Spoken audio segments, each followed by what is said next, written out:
नमस्कार, स्वागत है आप सबका फिर हमारे चैनल एचटीसी में। और आज हम एक चर्चित विषय जो अभी चल रहा है, लव और लव जिहाद, इस पे हम चर्चा करेंगे। और इस विषय के लिए आज हमारे साथ हैं श्रीमान जगत जी शर्मा। जगत जी साहित्यकार एवं पत्रकार हैं और वर्तमान में दैनिक अमृत दर्शन अखबार में संपादक का कार्य कर रहे हैं। और इनकी कुछ पुस्तकें भी प्रकाशित हुई, जिसमें से एक लव और लव जिहाद भी है। और अधिकतर चर्चा हमारी इसी पर रहेगी। हमेशा आपका बहुत बहुत स्वागत। बहुत बहुत आभार आपका और आपके दर्शकों का कि आपने मुझे मौका दिया अपने बीच में और दर्शकों के बीच में लाने का। बहुत बहुत धन्यवाद है। हमारा भी सौभाग्य है कि आप हमें मिले किसी भी माध्यम से जी। तो भाई साहब, जैसे आप मतलब मुझे हर समय रहता है, मैंने पुस्तकें बहुत पढ़ी और मुझे बड़ा अच्छा लगता है पुस्तकें पढ़ना। तो मुझे लगता है कि ये कैसे क्या इतना बड़ा करते हैं।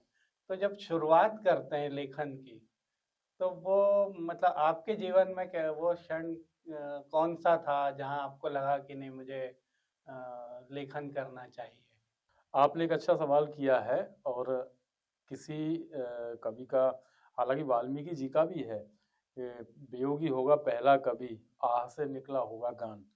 तो कवि, कविता या फिर लेखन, ये दोनों संवेदनशील विषय हैं। जब आपकी संवेदनाएं जागृत होती हैं, तो जब वो जो जागृत संवेदना है वो एक रास्ता तलाशती है अपने आप को अभिव्यक्त करने का। तो वो रास्ता जो होता है वो या तो साहित्य की एक विधा कविता होती है या फिर लेखन होता है। तो निश्चित तौर से हमारे अंदर भी संवेदनशीलता जागृत हुई। उसके बाद में हमने लेखन शुरू किया। तो पहले कविताएं लिखते थे, उसके बाद में आलेख भी लिखे हैं। और वो यात्रा जो पिछले 25-30 वर्षों से निरंतर जारी थी, वो आकर अब एक बेहद संवेदनशील विषय लव जिहाद, और उस लव जिहाद को एक उपन्यास के रूप में प्रस्तुत करने के दौरान वो यात्रा यहाँ तक पहुंची है।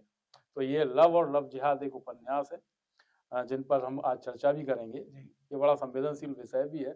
और इस उपन्यास को लिखने से पहले लगभग 300 350 जो रियल स्टोरी हैं, यानी कि जो घटनाएं घटित हुई हैं, चाहे आसाम की विधायक रूमी दास से लेके निकिता तोमर, दिल्ली की निकिता तोमर तक हो या अभी तक हो, ये बहुत सारी जो घटनाएं घटी हैं लव जिहाद में, उनका पहले डीप अध्ययन किया हमने, उसके बाद फिर इस उपन्यास को लिखा। तो ये लंबी यात्रा है संवेदनशीलता की, जिसके बाद ये कविताएं और फिर ये उपन्यास आया है। मतलब मैं पूछना चाहूंगा कि ये लव और लव जिहाद, इन दोनों को आपने कैसे परिभाषित किया अलग अलग? एक बहुत अच्छा सवाल फिर किया आपने। प्रेम की अनुभूति जो है, और हमारे संसार में, हमारे समाज में ऐसा कोई संवेदनशील व्यक्ति नहीं है जो प्रेम ना करता हो। माता पिता अपने बच्चों से प्रेम करते हैं, पति पत्नी भी प्रेम करते हैं, है ना, ये मतलब। लेकिन उसके साथ जब जिहाद जुड़ जाता है, तो जिहाद एक उर्दू का शब्द है, अरबी का शब्द है, जद्दोजहद से आया है जिहाद। और एक मजहब में जो 5 प्रमुख उनके कर्तव्य हैं, उनमें जिहाद भी है। और जिहाद 2 तरह का होता है, जिहाद असगर और जिहाद अकबर। तो ये जो जिहाद जब लव के साथ जुड़ता है, तो फिर वो उसका मतलब ही बदल जाता है। ये समाज में एक तरीके से संगठित षड्यंत्र है। हमने कुछ ही दिनों पहले देखा कि एक झांगोर बाबा करके था, झांगोर बाबा करके, अब वो अभी पकड़ा है। हाँ। मैंने उपन्यास 2020 में लिखा, 24 में कंप्लीट हुआ, वो इसमें वो घटना है। अरे तो मैंने कहा ना कि ये स्टडी की है। उसके बाद देखिए, प्रेम बहुत अच्छा है, जैसे सुनील दत्त ने नरगिस से किया, कोई समस्या नहीं। ऐसे बहुत सारे प्रेम है जो अमर हो गए। लेकिन अगर किसी विशेष षड्यंत्र के तहत प्रेम किया जाए, और इसलिए किया जाए कि एक हिंदू लड़की को हम कन्वर्ट करेंगे, एक हिंदू लड़की कम होगी, और इसका सबब यानी कि पुण्य हमें एक मस्जिद के निर्माण बराबर मिलेगा, ये सोच, ये तरीके से, और इस भूमि पर अगर प्रेम किया जाए तो वो प्रेम नहीं, षड्यंत्र है। इन्हीं सारे बातों को इस पुस्तक में एक अच्छे और रोचक कथानक के हिसाब से प्रस्तुत किया है। ये इसको हम प्रेम कैसे परिभाषित नहीं करें? ये प्रेम नहीं होता नहीं है। नहीं प्रेम नहीं होता ना, इसीलिए तो इसमें दो पैरेलल कहानी चलती हैं, एक लव और एक लव जिहाद वाली। जी। ये लव वाली कहानी भी है उसमें, एक उसमें 4 कैरेक्टर हैं इस तो उपन्यास इसमें एक ऐसा नहीं लगता है कि एक तरफा ही प्रेम रहा है, दूसरे ने तो अपना उद्देश्य पूरा किया? बिल्कुल, एग्ज़ैक्टली यही सही है हाँ। कि दूसरा एक उद्देश्य के पूरा करने के लिए एक टास्क लेके आता है, उस टास्क को पूरा करने के लिए उसे उसे ये सारी चीज़ों की पहले से ट्रेनिंग दी जाती है और इसके एवज़ में उसे बाकायदा पैसे मिलते हैं। ये झांगुर बाबा के पकड़ने के बाद सिद्ध भी हुआ है, ये मैंने पहले लिखा, मैंने बोला ना, जी। मैं पहले लिख चुका हूँ, ये अब सिद्ध हुआ है। वहाँ पे बाकायदा अलग-अलग कास्ट और अलग-अलग कैटेगरी की लड़कियों का पहले से फिक्स है और ये सारी फंडिंग विदेशों से होती है। मैं और एक आपको खुलासा करूँ, इसमें अभी आप ये सामने नहीं आया, मैं आपको बता रहा हूँ, ये उपन्यास में भी है कि बाहर के देशों में और भारत में भी मानव अंगों की तस्करी होती है। उन मानव अंगों की तस्करी में सबसे बड़ा सोर्स लव जिहाद है।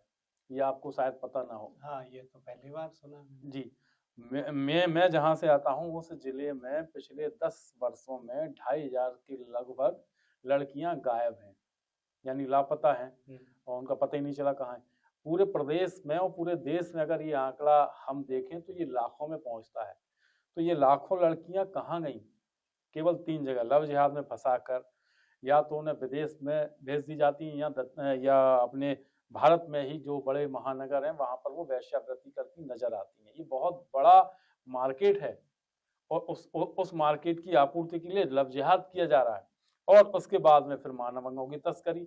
बहुत सारे लोग किडनी हैं और गुर्दा, ये सारी चीज़ें बिकती हैं। जी। ये काली सच्चाई है, हम सारे लोग जानते हैं लेकिन बोलते नहीं हैं। हुँ। ये बोलने का साहस मैंने इस किताब के माध्यम से किया। तो मैं आपको बताऊँ, जब ये किताब शुरुआत 2024 में आई, तो बहुत सारे धमकी भरे पत्र भी आए और मैसेज भी आए मेरे पास।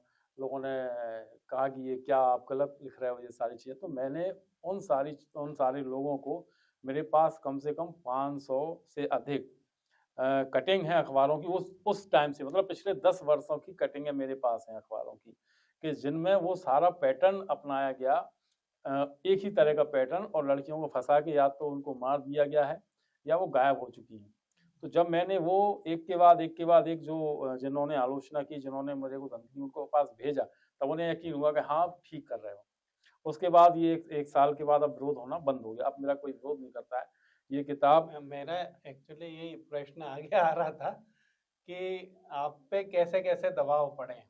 ये वही बता रहा हूँ ना। हाँ, तो सामाजिक दबाव, मेरे बहुत सारे मित्र हैं जो मुस्लिम समुदाय से भी हैं, तो उन्होंने भी बातें करी हैं। बाकी जो लोग मेरे से बाहर से भी जुड़े हुए हैं, मैं साहित्य से जुड़ा हूँ, तो बहुत सारे मुशायरे वाले लोग भी हैं, उन्होंने भी कटाक्ष किया, पर हालांकि सामने से विरोध नहीं किया, लेकिन उन्होंने कहा ये ठीक बात नहीं है, आप एक प्रोपोगेंडा को और बल दे रहे हो। मैंने कहा नहीं, प्रोपोगेंडा नहीं, मैंने उनको सारी थ्योरी भेजी कि आप पढ़ो, और अगर आप इंसान हो तो फिर आपको समझ में आएगा कि मैं जो कर रहा हूँ वो सही है। आप इंसान नहीं हो तो आप भी उसी कैटेगरी के व्यक्ति हो, तो निश्चित तौर से आप उसका सपोर्ट करोगे। एक षड्यंत्र का सपोर्ट करने वाला व्यक्ति भी षड्यंत्रकारी ही होता है। मैं इसके माध्यम से उस षड्यंत्र को उजागर कर रहा हूँ। आपको उसका सपोर्ट करना चाहिए। तो वैसे इसमें कोई राजनीतिक या ऐसा कोई दबाव भी आया या किसी संगठन ने आप पे कोई फतवा वगैरह जारी नहीं किया? हाँ, ऐसा सुनने में आता है। नहीं, संगठनों ने फतवा तो जारी नहीं किए हैं। बाकी जिन लोगों के लिए लिखा जा रहा है, उन लोगों ने उस तरह से समर्थन नहीं किया जिस तरह से करना चाहिए था। बाकी मैं आपको बताऊं कि अभी इसका पहला संस्करण पूरा खत्म हो गया, बिक गया है। उसके बाद में लगभग 38,000 इसकी पीडीएफ फाइल और पूरे भारत में लोगों ने पढ़ी है, सराहना की है। इवन जो कट्टर मुस्लिम है उन्होंने भी पढ़ी इसको। जैसे कि अब ये आपको लिखा हुआ है लव और लव जिहाद, तो एक प्रति के अंदर से आती है कि इसमें क्या। लेकिन मैंने कहा जो सच्चा इंसान होगा, जो मानवता की बात करेगा, उसको ये खराब नहीं लगेगी, लेकिन जो षड्यंत्रकारी होगा उसको खराब लगेगा। इसमें एक पैटर्न मैंने बताया है कि लव जिहाद कैसे शुरू होता है, किस तरह से, सबसे पहले क्या होगा, उसके बाद वो जब लड़कियों को फंसाएंगे, हिंदू लड़कियों को, फिर उसके बाद क्या स्टेप चलेंगे, फिर उसके बाद क्या होगा, ये सारी चीजें इसमें है। और सबसे बड़ी बात यह है कि लव जिहाद में फंसी हुई लड़की को किस तरह से बचाया जाए, वो इसमें मैंने तरीका दिया है और एक सॉल्यूशन दिया है। ये तो बहुत बहुत अच्छा काम है कि नहीं तो सॉल्यूशंस कम मिलते हैं हमें। और मतलब इसके वजह तो आपने जैसे बता दी कि इसमें मानव अंगों की तस्करी भी होती है या बेच दिया जाता है, या फिर एक और जो वेश्यावृत्ति में भी उनका उपयोग होता है, या बच्चे पैदा करने के लिए जी बिल्कुल होता है। और भी कोई इसका मतलब और भी कोई एंगल है क्या? सबसे बड़ा एंगल तो यही है कि डेमोग्राफी चेंज कर रहे हो आप। ये पॉलिटिकल एंगल भी है ये, क्योंकि एक तरह से विदेशों का और भारत में रह रहे उन लोगों का भी षड्यंत्र है जो पाकिस्तान परस्त हैं या विशेष मजहब के कट्टर हैं। वो चाहते हैं कि ज़्यादा से ज़्यादा लड़कियों को कन्वर्ट हम कर लेंगे, क्योंकि लड़कियां जब कन्वर्ट हो जाएंगी, लड़कियों एक लड़की का कन्वर्ट होना पूरे परिवार का कन्वर्ट होना। हमारी जब बच्ची किसी के यहाँ जाएगी तो जो उसकी संतान होगी वो उन्हीं के तरह से, उन्हीं की बात, उन्हीं के मजहब की होगी। तो ये डेमोग्राफी चेंज होगी, है ना, जनसंख्या का संतुलन बिगड़ेगा और एक तरीके से राजनीतिक भी षड्यंत्र है किसी तरह से भारत पर कब्जा करने का। अच्छा, तो मतलब इससे साफ होता है कि ये कोई सामाजिक समस्या नहीं दिखती, ये एक संगठित और सोचा समझा एक षड्यंत्र है। बिल्कुल, आपने बहुत ही अच्छा सवाल किया। ये सवाल बहुत जरूरी है और ये होना भी चाहिए। देखिए, अगर सामाजिक समस्या ये होती जी तो इसको आज से 100 साल पहले भी होना चाहिए था। 100 साल पहले क्या लव जिहाद का नाम सुना गया? नहीं सुना गया। यदा कदा मुगलों ने हिंदू राजाओं की लड़कियों से बलात् शादी की या बलात् उनको अपने कब्जे में, ये कहीं कहीं सुना जाता है, हर जगह नहीं सुना जाता। लेकिन पिछले 100 सालों में भी ऐसा नहीं हुआ कि हमने हमारे आसपास हमने क्या लव जिहाद की घटनाएं सुनी है। आज से 100 साल हमने बुजुर्गों के नहीं सुना। बड़ा लिहाज था। मुसलमानों की लड़कियों को, बेटियों को हम अपनी बहन समझते थे, वो भी समझते थे। लेकिन ये पिछले 20, 25, 30 वर्षों में ऐसा क्या हुआ? अब मैं आपको पॉइंट की बात करता हूँ। राजनीतिक घटनाक्रम जिस तरह से बदलते हैं उसका असर समाज में पड़ता है ना? तो वो समाज में भी पड़ा। क्या हुआ कि सबसे पहले लव जिहाद का प्रमोशन जो है, आप यकीन नहीं मानेंगे, फिल्मों के द्वारा हुआ।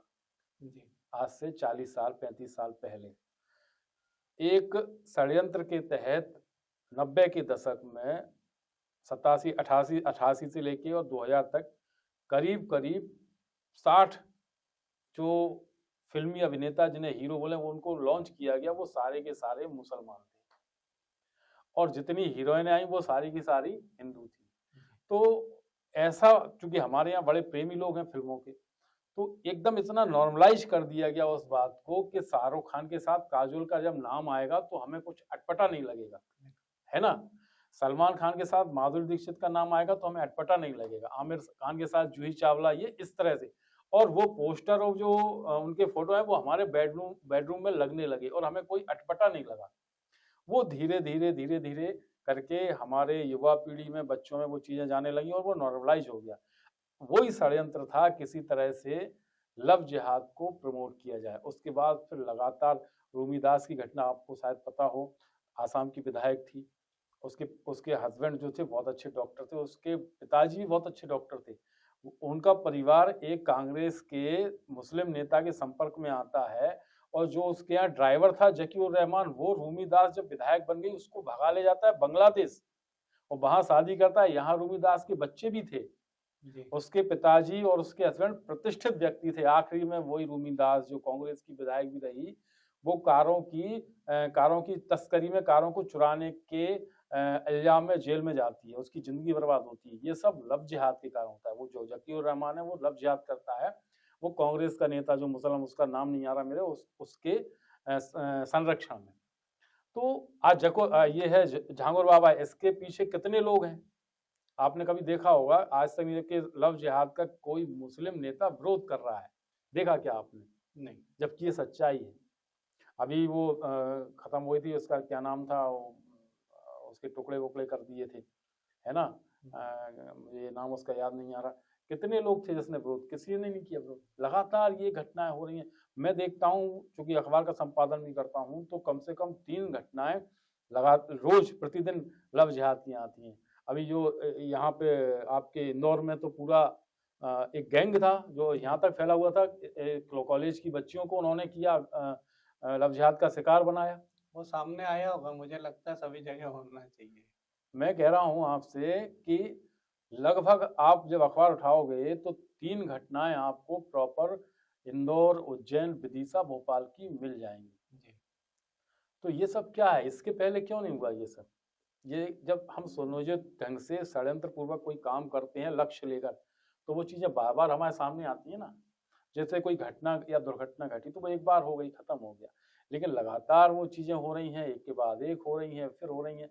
तो ये कहीं ना कहीं ये घटनाओं की आवृत्ति जो है, पुनरावृत्ति हो रही है, तो इसके पीछे षड्यंत्र है। तो ये सब, जैसे आप पत्रकार हैं इसलिए जी। मैं कर रहा हूँ कि ये सब हो रहा है, जी। तो मतलब इसमें लड़कियां या महिलाएं महिलाएं वो जो जिनके परिवार हैं, तो वो कैसे क्या ऐसे इनके लव में आ जाती ये है? इस आपने पे कोई मतलब शोध हुआ है? बिल्कुल बिल्कुल बहुत अच्छा सवाल किया आपने, बहुत ही अच्छा सवाल किया। देखिए, लड़कियां जो है वो इमोशनल बहुत होती हैं, ठीक है। ठीक है ना।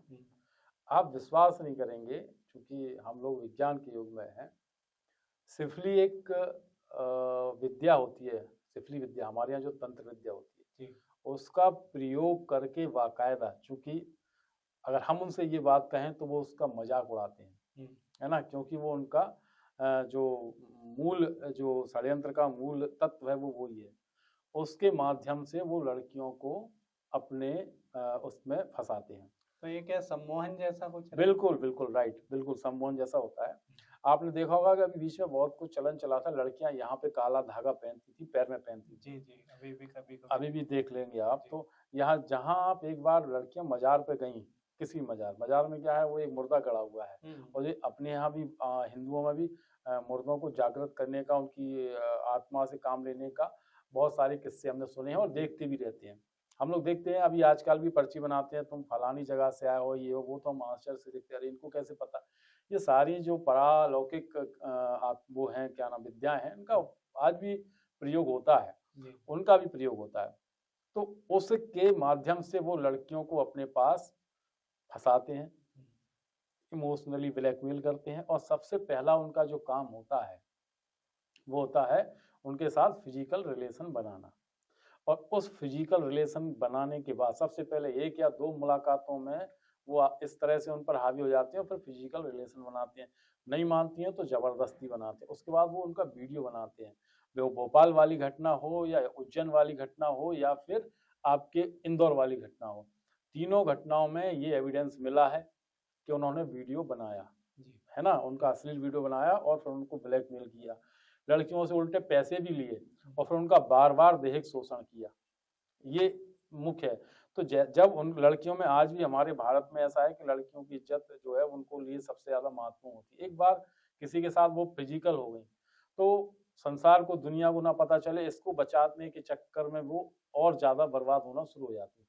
इसी बात का ये फायदा उठाते हैं और वो आगे बढ़ता तो है। मैं ये पूछ रहा था कि जैसे ये सब हो रहा है, तो क्या हिंदू अपने समाज में हम लोगों के क्या बोलते हैं, पेरेंटिंग में या परवरिश में ये सारी चीजें, कुछ चीजों की कमी है जिसके कारण ये ऐसा बढ़ रहा है? आपने बहुत अच्छा फिर सवाल किया। निश्चित तौर से ये भी इसमें है, ये हमारी जो किताब है, ये लव और लव जिहाद, इसमें ये बात भी है।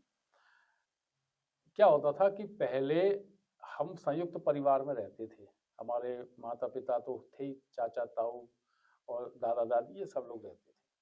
तो क्या होता था, कोई भी हमारे घर पे आया तो वो दादा दादी जो बाहर बैठे हैं वो उसको स्कैन कर लेते थे, कौन आया, कहाँ से, किसका बेटा है, क्यों आया है, ये सारी चीजें। आज आपके भी बच्चे हैं, मेरे भी बच्चे हैं, उनके पास ये मोबाइल है, और कौन उनके सीधे बेडरूम में चला गया हमें पता ही नहीं चला। तो जो एक सिक्योरिटी होती थी वो सिक्योरिटी खत्म हो गई। अब अगर हमारे बच्चे हमसे बहुत ज़्यादा अच्छी तरह से कनेक्ट हैं, खासतौर से लड़कियां जो इमोशनल हैं, अगर वो बहुत अच्छी तरह से कनेक्ट है तो वो इन चीज़ों को अवॉइड करेंगे। और अगर हम उन पर ध्यान नहीं दे रहे हैं, हमारा रिलेशन केवल माँ-बाप और बच्चे का है, लेकिन उसमें वो गर्माहट नहीं है, वो प्यार नहीं है, वो समर्पण और विश्वास नहीं है, तो वहाँ बहुत आसानी से लव जिहाद हो सकता है और ये हो रहा है। जैसे आपने फिल्मों का वो किया, तो आज जो मीडिया है, सोशल मीडिया है, तो वो क्या इस मुद्दे को सही से प्रस्तुत कर रहे हैं? नहीं, सोशल मीडिया पर तो 90% झूठ होता है, 90%, 100% इसलिए कि 10% ठीक। लेकिन आज सबसे बड़ी ताकत जो है वो सोशल मीडिया है। जी। आप जो बातें मीडिया नहीं दिखाता है वो सोशल मीडिया पे बहुत जल्दी प्रसारित हो जाती है। हाँ, मीडिया का थोड़ा-सा स्वभाव जो है वो बदला है। अब मीडिया जो मेन स्ट्रीम मीडिया है, वो इन विषयों पे बात करने लगा है। जैसे लव जिहाद पे बात करने लगा है, भारत की और हिंदुओं पे बात करने लगा है, पहले नहीं करता था। तो ये ठीक बात है कि मेन स्ट्रीम मीडिया इस चीज़ को उठा रहा है। लेकिन सोशल मीडिया पर बहुत सारे नैरेटिव सेट करके बातचीत होती है। आप लव जिहाद की बात करेंगे अगर सोशल मीडिया पे, तो एक पूरा गैंग है जो आपको ट्रोल करना शुरू कर देगा। जी। या फिर आपकी बात बिल्कुल ही नहीं सुनी जाएगी। मैं तो ये तक कहता हूँ कि अगर आप इस तरह की कोई बात करते हैं, तो सोशल मीडिया पे आपकी रीच कम हो जाती है। ये मैंने कई बार देखा है, आपने भी शायद महसूस किया हो। जी। आप कोई अच्छी बात रखेंगे, इस तरह की बात रखेंगे तो रीच कम हो जाती है। तो मेन स्ट्रीम मीडिया तो ठीक है, लव जिहाद पर बात करता है, लेकिन जो सोशल मीडिया है वहाँ पर सिलेक्टिव रहता है और नैरेटिव सेट रहते हैं सबके। तो भाई साहब, जैसे ये पूरी जैसी प्रक्रिया ये पूरी चलती है लव जिहाद की, तो इसमें सबसे ज़्यादा असर किस पे आता है? व्यक्ति पे, उस महिला पे, या उसके परिवार पे, या समाज? आपसे पूछूं अगर मैं यही सवाल, सबसे ज़्यादा कौन प्रभावित होता है लव जिहाद में? सबसे ज़्यादा मुझे लगता है कि किसी जो उससे पीड़ित होता है वो होता है, और उससे पीड़ित कौन जुड़े है? जो महिला या लड़की है यस, वो, यस, यस, यस। है ना, और उसके माँ बाप माँ बाप तो सेकेंडरी है सेकेंडरी आते हैं। जी। है ना? सबसे पहले वो लड़की जो है ना, जिसके साथ लव जिहाद हो रहा है, और मैं ये कहूँ तो अभी आपके पॉडकास्ट पे ये सनसनी हो जाएगी जी। कि 90% केसेस में, 90 80%, 90 मैंने ज़्यादा, 80% केसेस में लड़कियां दोषी नहीं होती हैं। आप मानोगे? जैसे मैंने पहले ही बोल दिया, जी। उन्हें षड्यंत्र पूर्वक फंसाया जाता है, शिकार किया जाता है। ये इस उपन्यास में मैंने लिखा है जी। कि रेकी की जाती है कि इस लड़की को लव जिहाद में फंसाना है, और कैसे फंसाना है उसका पूरा प्रोफाइल सोशल मीडिया पे देखा जाता है।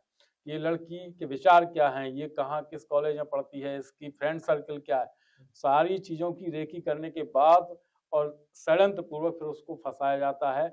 और मैंने कहा कि वो सिफली तंत्र और इन सब चीज़ों के माध्यम से उसको जब वो फंस जाती है, तब उसको उसके ऊपर से जब ये सारी चीज़ें हटती, तब उसको समझ में आता है कि मैं कहाँ, मेरी ज़िंदगी बर्बाद हो गई, मैं फंस चुकी हूँ। तो 80% केसेस में लड़कियां जो हैं वो अ, उसको उनको पता ही नहीं होता है कि मैं फंस चुकी हूँ। हाँ। अब दूसरा और सुनिए, माँ बाप। जी। अभी हमने देखा एक बहुत अच्छा सॉल्यूशन माँ बाप ने निकाल लिया है। अब ये विदिशा की घटना थी, हालांकि वो लव जिहाद की घटना नहीं थी।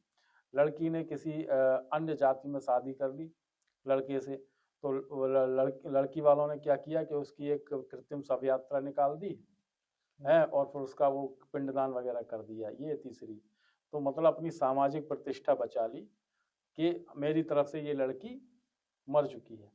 लव जिहाद के मामलों में भी यही होता है कि माँ बाप ये समझ लेते हैं कि मेरी लड़की ने मेरी इज्जत खराब कर दी, नाक कटा दी, ये हो गया वो हो गया, मेरी तरफ से मर गई। ये सबसे बड़ी भूल है। जब वो षड्यंत्र में फंसी हुई है लड़की, अब उसको समझ में आया 1 महीने 2 महीने बाद, जब वो उसके घर में गई कि ये तो वो था ही नहीं, मैंने तो अशोक से शादी की थी, जैसे इसमें अमित है, मैंने तो अमित से शादी की थी, जी। ये अनवर निकला। हाँ। अब वो अपने आप को ठगा महसूस कर रही है लड़की। अब वो माँ बाप ने तो उसको मरा मान लिया, अब उसका क्या होगा? यहाँ वो षड्यंत्र फंसी है, जो षड्यंत्रकारी होंगे वो उस पर दया तो करेंगे नहीं, उनका तो जो उद्देश्य पूरा करेंगे। खुदा ना खास्ता, भगवान ना चाहे, अगर उस लड़की को किसी ऐसे गिरोह में भेज दिया गया जहां उसके अंगों की तस्करी होनी है, तो उसकी तो जिंदगी खत्म हो गई। यहाँ माँ बाप ने उसको मरा हुआ मान लिया। जबकि उसका दोष ही नहीं था, क्योंकि वो तो षड्यंत्र की शिकार हुई है। तो ये सॉल्यूशन, जैसे आप मैंने कहा था ना एक सॉल्यूशन दूंगा, ये सॉल्यूशन है कि माँ बाप को जब संसार आप उसके खिलाफ है तो माँ बाप को उसके साथ खड़ा होना चाहिए। बिल्कुल। और मुझे लगता है कि अगर माँ बाप और परिवार खड़ा हो गया तो धीमे धीमे फिर समाज भी अपने आप चुप हो जाता है और वो भी सपोर्ट करता ही, और समाज को ये करना ही चाहिए।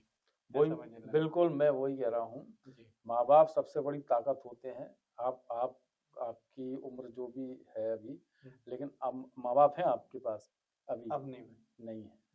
तो जब माँ बाप गए होंगे तो आपको इतना खालीपन लगा होगा संसार में, जी। भले ही आप परिपक्व हो, बच्चे ही बड़े बड़े हो चुके हैं, लेकिन फिर भी माँ बाप की कमी कभी पूरी, मतलब इतनी ताकत होती है माँ बाप, हाँ। जिसको हम महसूस नहीं कर सकते। नहीं, वो तो अगर बीमार भी हैं और खटिया पे भी हैं, हाँ, लेकिन फिर भी ताकत है। हाँ ताकत है। घर में अगर मम्मी या पापा कोई भी हैं तो वो आपको बहुत सपोर्ट मिलता है बहुत बड़ा है ना? सपोर्ट है। जी। अब वो ताकत जो है वो खुद ही ये मान ले कि हमारी लड़की तो मर चुकी, तो फिर उसका क्या होगा? हाँ। है ना? जी। एक तो वो अपने शारीरिक तौर पे कष्ट भोग रही है, उसके बाद मेंटली भी उसको टॉर्चर किया जा रहा, और उसका संबल खत्म हो जाए कि माँ बाप उसको कहें कि मेरे लिए तू मर चुकी है, तो उसका तो मरना तय है। तो मैं आपके पॉडकास्ट के माध्यम से ये बताना चाहता हूँ कि लड़की को आप अकेला छोड़कर उस षड्यंत्र में उसको बहुत आसान शिकार बना रहे हो। जी। आपको उसका साथ देना चाहिए, क्योंकि 80% मामलों में, कितने 80% मामलों में लड़कियां जो हैं वो दोषी नहीं होती, षड्यंत्र की शिकार होती। इसी में मैं एक बात और जोड़ दूं कि अगर माँ बाप के मोबाइल पर अलग अलग ऐप पर लॉक नहीं होंगे जी। तो बच्चों के भी नहीं होंगे, बिल्कुल। और जब बच्चों के नहीं होंगे हाँ। तो फिर आप उनका असली, उनके जो दिमाग में चल रहा है या उनका जो सर्कल है उसको जान पाओगे। तो सबसे पहले माँ बाप को पूरी तरह से एक सात्विक जीवन जीना चाहिए। जब वो माँ बाप है तो क्या कि हम कुछ छुपाएंगे तो बच्चे उससे ज्यादा छुपाएंगे, और ये छुपने छुपाने के चक्कर में कोई और फायदा उठाएगा। हाँ, आज मतलब पत्नी थी तब भी अगर कुछ लॉक लगाते हैं, मगर मेरे सारे लॉक, सारे पासवर्ड बच्चों के पास है को ना? भी है। हाँ, पत्नी थी तो ये पत्नी को भी पता है, बिल्कुल बिल्कुल, यही और मैं उनके मेरे पास होते हैं। नहीं, लॉक तो ऐसे होना चाहिए कि कोई और ना, लेकिन हाँ। आपस में जो है ना उनको पासवर्ड सारे पता होना चाहिए। बिल्कुल। तो ये एक पारदर्शिता हमारे परिवार में रहेगी। तो मैंने कहा ना कि हमारे घर में कौन चला गया हमें पता ही नहीं चला, हाँ। क्योंकि सोशल मीडिया के माध्यम से। तो बच्चे अगर लॉक नहीं लगाए होंगे तो हम देख सकते हैं जी। कि हाँ ये इनके दोस्त, इनका ये फ्रेंड सर्कल है, इस तरह से बातचीत होती है। बच्चे जब छोटे थे तब से मैंने एक बार अपने विवेकानंद अपना जो वो है सेंटर अभिभावक सेंटर है ना, वहाँ से वो दीदी आई थी, मैं नाम एकदम से अभी भूला हूँ। तो नवविवाहित लोगों का उन्होंने वो लिया था, तब मेरा विवाह होके शायद साल भर हुआ होगा। तो उन्होंने बताया था कि वो अपने पापा से जुड़ी हुई थी, पापा उन्हें लाइब्रेरी ले जाते थे, पुस्तकें लाते थे, फिर ये थोड़ी बड़ी हुई तो ये भी लाने लगी। तो वो देखती थी कि उनके पापा उनके एब्सेंस में उनकी पुस्तक उठाते ही वो देखते हैं, थोड़ा पढ़ते हैं और रख देते हैं। फिर थोड़ी देर बाद दिन बाद उन्हें समझ में आया कि जो पुस्तकें अच्छी होती हैं तो उस बारे में दूसरे दिन पापा बात चर्चा करते हैं, और जो नहीं होती उसके बारे में चर्चा नहीं होती। तो धीमे धीमे उन्हें समझ में आया कि ये ठीक नहीं है। हाँ, और ये सही है, ये गलत है। तो कुछ कुछ थोड़ा बहुत मैंने अपनाने का प्रयास किया है। नहीं, ये बहुत अच्छी बात है कि जैसे गाने भी सुनने हैं तो जो अच्छे गाने नहीं होते मैं उसको आगे बढ़ा अवॉइड देता हूँ। कर देते हैं। तो आदतें हैं वो थोड़ी थोड़ी बच्चियों में भी आई हैं, और मुझे लगता है वो जो दीदी ने बताया ये बहुत अच्छा है कि हम क्योंकि आदर्श पिता सबसे पहले, पिता ही सब कुछ होता है। नहीं, वो हीरो होता है अपने हीरो, बच्चों का। हाँ। तो पिता को उस तरह का व्यवहार रखना चाहिए घर में। पूरे जो वातावरण है वो अच्छा बनाए रखना चाहिए। माता तो खैर रहती है 24 घंटे। देखिए इसमें एक कैरेक्टर है, उसका नाम अनुप्रिया, जो मुख्य कैरेक्टर है इसमें, अनुप्रिया सिंह। वो एक परंपरागत जो ठाकुर फैमिली है उसकी लड़की है, तो पिता स्ट्रिक्ट है और माँ जो है वो वही जो आप कह रहे हो, माँ से बातचीत होती है, सारी चीजें होती हैं। तो वो जब ये जो अनवर है, जो अमित बना हुआ है, उसके साथ जब वो बाहर जाती है झूठ बोल के, उनके घर में झूठ नहीं चलता था। हाँ। उसके पहले ये जो अमित है, इससे मिलने से पहले वो सोशल मीडिया पे भी नहीं थी, इसने उसको सोशल मीडिया पे ये सब चीजें थी। तो जब वो झूठ बोलकर जाती है तो उसका सपोर्ट माँ करती है, पिता को पता ही नहीं है। तो माँ क्या है, कई समय कई जगहों पर समझौते कर लेती है। उनका एक दायरा सीमित होता है, पूरा दुनिया जहां उन्होंने नहीं देखा। आज जरूर वर्किंग वुमेन है, ऑफिसों में महिलाएं काम कर रही हैं, बिल्कुल साथ में चल रही हैं, उसके बावजूद भी जो खतरा है, सामाजिक खतरा है। देखिए, महिलाओं का सिक्स सेंस होता है कि उन पर कोई हमला या ऐसा कुछ हो तो उनको समझ में आता है, लेकिन पुरुष जो है वो सामाजिक खतरे को पहले भांप जाता है महिलाओं से। जी। जैसे पुरुष है ना, तो अभी जो चल रहा होगा तो आप भांप जाओगे कि यार ये कल के दिन आज यहाँ है तो कल ये यहाँ, परसों मेरे घर होगा। लेकिन महिलाओं को ये पता नहीं होगा, महिलाओं पर हमला होगा या उनको कोई गलत बैड टच करेगा तो वो समझ जाएंगे कि इसका जो बिहेवियर है वो ठीक नहीं है या जिसका ठीक है, निगाहों से भी समझ जाती है। लेकिन समाज का नहीं समझ, समाज का पुरुष समझता है। तो इसमें वो ये कि आप कोई भी बात बच्चे जो हैं वो अपने पिता से शेयर करें, और पिता की जो पारंपरिक छवि रही है समाज में, रोबदार, उससे वो गुस्से वाला, ये अब बदलने की जरूरत है। बच्चों से आप मित्रवत नहीं होंगे तो बच्चे किसी और से मित्रवत होंगे, और जब किसी और से होंगे तो वो बच्चों का फायदा उठाएंगे, खासतौर से लड़कियों का। जो ये पुस्तक आपने लिखी लव और लव जिहाद, इसके माध्यम से आप पाठकों को अंतिम बोध क्या और देना है? बहुत अच्छा सवाल किया आपने। मैंने इसके पहले ही बताया है कि लव जिहाद एक बड़ा षड्यंत्र है। इसको आप हिंदू मुस्लिम या सांप्रदायिक नजरिए से मत देखिए, है ना। इसको समाज में एक षड्यंत्र, एक चैलेंज के रूप में देखिए। देखिए, जो परंपरागत मुस्लिम परिवार हैं वो भी नहीं चाहते कि उनकी लड़की या लड़का किसी और धर्म में जाके शादी करे, और हिंदू भी नहीं चाहते, कोई माँ बाप नहीं चाहता। सब चाहते हैं कि हमारे अपने धर्म, अपने दीन में शादी हो और जो हमारे यहाँ परंपराएं चली आ रही हैं उनके अनुरूप हो। षड्यंत्र कोई नहीं चाहता, लेकिन एक राजनीतिक षड्यंत्र जिसको एक मुलम्मा पहनाया गया है मजहब या धर्म का, उसके आधार पर ये सब चीजें की जा रही हैं। अब एक कम्युनिटी यानी एक समुदाय या मजहब क्यों दोषी है? वो इसलिए दोषी है क्योंकि वो इसका विरोध नहीं करता, मौन होकर समर्थन करता है, जो गलत है। पाठकों से मेरी यही अपील है कि लव जिहाद, इसमें मैं एक थोड़ा सा डाल देता हूँ बीच में आपके भी। जी। देखिए, हमारे घर का दरवाजा खुलता है ना, तो सामने का दरवाजा जो है वहाँ पे मुस्लिम परिवार है, और नीचे उतरते हैं तो भी है, और दोनों ही परिवार बहुत अच्छे हैं। हमारी बिल्कुल बहुत अच्छी मैंने बोला ना, हाँ, तो कोई भी परंपरागत जो सही है वो बिल्कुल नहीं चाहता, कोई नहीं चाहता। हाँ। लेकिन जो ये पॉलिटिकल षड्यंत्र है जिनको आप सुबह शाम अखबारों में टीवी पर सुनते हो, वो चाहते हैं। तो वही मैं कह रहा हूँ कि जो सही है उनको इस चीज का विरोध करना चाहिए, बिल्कुल विरोध करना चाहिए कि ये गलत है।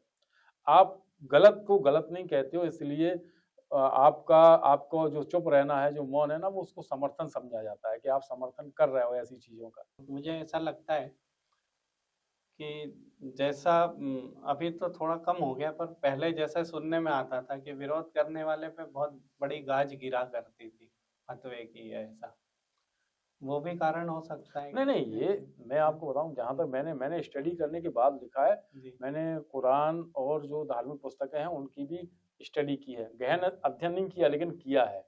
क्योंकि मैं जब कोई चीज लिखता हूं तो वो पुख्ता होनी चाहिए, ये मैं सोचता हूँ। इसका ये लव जिहाद जैसा शब्द या इस तरह का जिहाद, मैंने दो प्रकार बताए जिहाद के, जिहाद असगर और जिहाद अकबर। हाँ, ये मैं पूछना भूल गया, दोनों में से दोनों का अर्थ अलग अलग। जिहाद अकबर यानी बड़ा जिहाद, अच्छा। जिहाद असगर यानी छोटा जिहाद। छोटा जिहाद होता है आसपास की चीजों को धर्म के हिसाब से या अपने वही दीन के हिसाब से करना। जैसे कि जैसे मुसलमानों में ब्याज नहीं लेते या शराब नहीं पीते, तो आसपास अगर ऐसा माहौल है तो उसको बदलना। और जिहाद एक बार होता है बड़ा जिहाद, अपने अंदर की तब्दीलियां लेके आना, अपने अंदर मतलब अंतरात्मा, अपने भीतर जो भी बुराइयां हैं उनको खत्म करना, ये बड़ा जिहाद माना जाता है। अच्छा, तो ये दो जिहाद हैं, इनके अलग अलग प्रकार हैं। ये तो मतलब आज जो दिख रहा है बाहर, वो तो इसके ठीक उल्टा है। वही मैं कह रहा हूँ ना, वही मैं कह रहा हूँ कि जब तक आप गलत को गलत नहीं बोलोगे तब कैसे। अब ये धर्म ग्रंथों में लफ्ज जिहाद मेरे को नहीं कहीं मिला, मैंने भी पढ़ा है, लेकिन हो रहा है ना, तो आप चुप रह के उसका सपोर्ट कर रहे हो। आप क्यों चुप हो? जब कोई थूकता है खाने की चीजों में या फिर नाली का पानी मिलाता है, आप चुप क्यों रहते हो? अगर आप अच्छे व्यक्ति हो तो आपको बोलना चाहिए। आप जो फतवे की बात कर रहे हो, गलत को गलत कहने पे कभी फतवा नहीं लगाया जाता।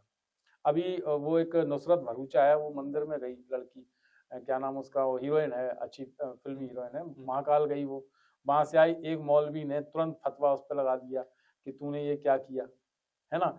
एक मैं मौलवी को सुन रहा था, वो उससे किसी ने पूछा कि भाई एक तरफ मूर्ति पूजा हो रही हो और एक तरफ कोई बलात्कार कर रहा हो किसी बच्ची का, तो बुरा क्या माना जाएगा? तो उसने कहा मूर्ति पूजा। एक मौलवी बोल रहा है, एक पूरा मुस्लिम समाज नहीं बोल रहा है, लेकिन पूरा मुस्लिम समाज चुपचाप सुन रहा है। भाई क्यों सुन रहा है? आप गलत को गलत बोलो ना यार, ये गलत बोल रहा है तो आपको खड़े होकर बोलना चाहिए, नहीं नहीं ऐसा कुछ नहीं लिखा हमारे यहाँ, फालतू में आप झूठ क्यों बोल रहे हो? हाँ, ये विरोध होना चाहिए ना। अगर अगर नुसरत भरूचा वहां गई, उसके पहले तो सारा अली खान भी गई थी, बहुत सारे लोग जाते हैं मंदिर, सलमान खान के घर पे गणेश जी स्थापित होते हैं, शाहरुख खान भी जाता है, बहुत सारे लोग जाते। मान लिया इनकी मजबूरी है ये। मैंने तो अपने दतिया का मैं हूँ, दतिया मध्य प्रदेश का, तो वहाँ कुलदेवी बड़ी माता है, जिनको बड़ी माता बोलते हैं कुलदेवी, उनके पूरे नीचे ऊपर पहाड़ी जैसे जगह पे है, नीचे पूरा मुस्लिम बस्ती है। तो मैंने मुस्लिम बस्तियों की बहुत सारी महिलाओं को वहां पर जल चढ़ाते हुए देखा 9 देवियों में। अब उनके खिलाफ कौन फतवा जारी करेगा? तो क्या फतवा, वो तो वर्षों से कर रही हैं। एक हकीम साहब है, वो जब ये हमारे यहाँ कहते हैं ना माता चेचक होता तो माता निकल आई, तो वो दवाई देती है, मुसलमान है हकीम साहब, तो वो कहते हैं कि आप मातन पे जल भी चढ़ाना और ये मेरी दवाई भी खाना। वो आज से नहीं, सदियों से उनके नाना करते थे, वो कर रहे हैं, मतलब वो बरसों से करते चले आ रहे हैं। सबसे पहले तो इसकी रियलाइज इसको करिए कि लव जिहाद है एक बड़ा षड्यंत्र है, और इस षड्यंत्र के माध्यम से आपकी बच्चियों को योजनाबद्ध तरीके से फंसाया जा रहा है।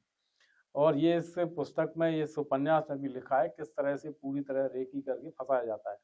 तो आपको केवल यही मैं संदेश दूंगा कि आप माँ बाप हैं या फैमिली मेंबर हैं या समाज हैं, तो जो लड़कियां फंसाई गई हैं उनके साथ खड़े होकर उनका संग दीजिए, उनको उस दलदल से, उस नरक से बाहर निकालने में मदद करिए और इसकी हकीकत को समझिए। और जो लोग अच्छे मुसलमान हैं, अच्छे मुसलमान भाई हैं, फैमिलियां हैं, उनको लव जिहाद का विरोध करना ही चाहिए, हर कीमत पर करना चाहिए, तो ये बुराई खत्म हो जाएगी। बिल्कुल। धन्यवाद। आज बहुत अच्छा विषय लेके आए आप, और बहुत अच्छी चर्चा भी हुई। चर्चा तो बहुत लंबी हो सकती है, पर बहुत अच्छी, और कुछ इसमें से निकल के भी चीजें आई हैं। तो आपका बहुत बहुत धन्यवाद। बहुत आभार आपका भी। और भी विषय या इसी विषय पे आगे और हम कर सकते हैं। जी बिल्कुल बिल्कुल। तो हम आपके साथ और करना चाहेंगे। बिल्कुल बिल्कुल।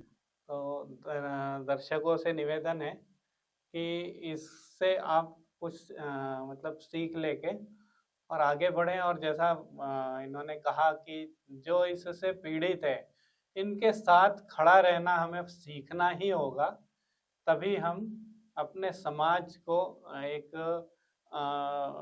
सुरक्षा दे पाएंगे और अपनी बच्चियों को अपने से और समाज से अपनी पीड़ाएं बताने लायक बना पाएंगे। बच्चियों को भरोसा होगा कि हम किसी को बताएंगे तो मानेंगे। जैसा इन्होंने बताया कि बच्चियां 80% बच्चियां स्वयं दोषी नहीं होती हैं। तो इस पे थोड़ा सा सभी लोग कार्य करें, ऐसी मतलब हमारी इच्छा है। और इसी के साथ हम आपसे अभी विदा लेते हैं। धन्यवाद। धन्यवाद।